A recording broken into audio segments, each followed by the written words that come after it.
मुख्यमंत्री जी ने सरकार है कि हरे बाबा शंकराचार्य नहीं हो सकता, इस पे क्या कहोगे? वो तो सही कहा उन्होंने, जब आईने में देखते होंगे तो लगता होगा ये बाबा ही नहीं है कोई। कहा है कि सपा को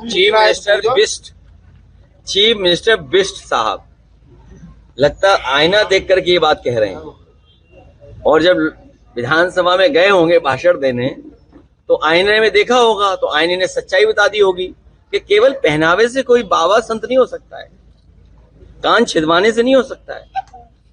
अच्छा, बीजेपी के बड़े नेता ये तो हमारी गीता भी लिखती है, गुरु नानक जी ने भी यही कहा, क्या कान छिदवा लोगे तो क्या योगी हो जाएंगे आप?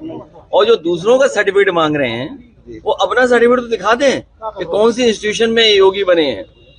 इसलिए चीफ मिनिस्टर बिष्ट जी जब उन पे कोई काम नहीं बचा है तो वो जनता को धोखा देने में निकल गए। और उनकी भाषा देखो, पूजनीय शंकराचार्य ने कहा है कि ऐसी भाषा तो गुंडों की भी नहीं होती है।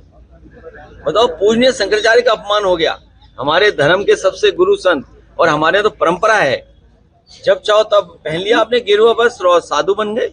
अपने इटावा में कहीं होंगे ऐसे, बीजेपी इटावा में कहीं होंगे, इधर चले जाओ यमुना और चंबल के किनारे, बताओ तमाम बाबा लोग रह रहे कि नहीं रह रहे? बीजेपी कहती अब उनके भी सर्टिफिकेट मांगोगे सबके? बीजेपी कहती है कि हम सनातन को मजबूत कर रहे हैं और विपक्ष डिस्ट्रैक्ट कर रहा है, सदन नहीं चलने देते हैं। पहले तो आप ये समझ लो सनातन क्या है। बीजेपी वाले सनातनी नहीं समझाते क्या है। बीजेपी वाले क्योंकि खुद ही सनातनी नहीं है। सनातन का मतलब ये हुआ कि आप प्योर वेजिटेरियन होंगे। बताओ बीजेपी वाले कितने प्योर वेजिटेरियन हैं?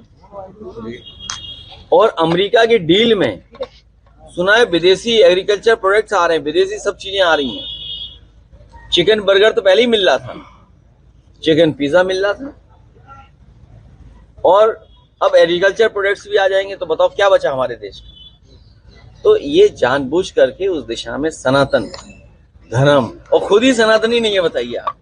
नेताजी एप्स्टीन फाइल्स जो में सनातनी होता है वो कभी किसी को दुख नहीं पहुंचा सकता। एप्स्टीन फाइल्स में जो सनातनी होगा वो न्याय की बात करेगा, जो सनातनी होगा वो सच्चे रास्ते पे चलने की बात कहेगा, जो सनातनी होगा वो भाईचारा मानेगा, जो सनातनी होगा किसी तरह का भेदभाव नहीं रखेगा, और जो भेदभाव रखते हैं वो सनातनी नहीं हो सकते।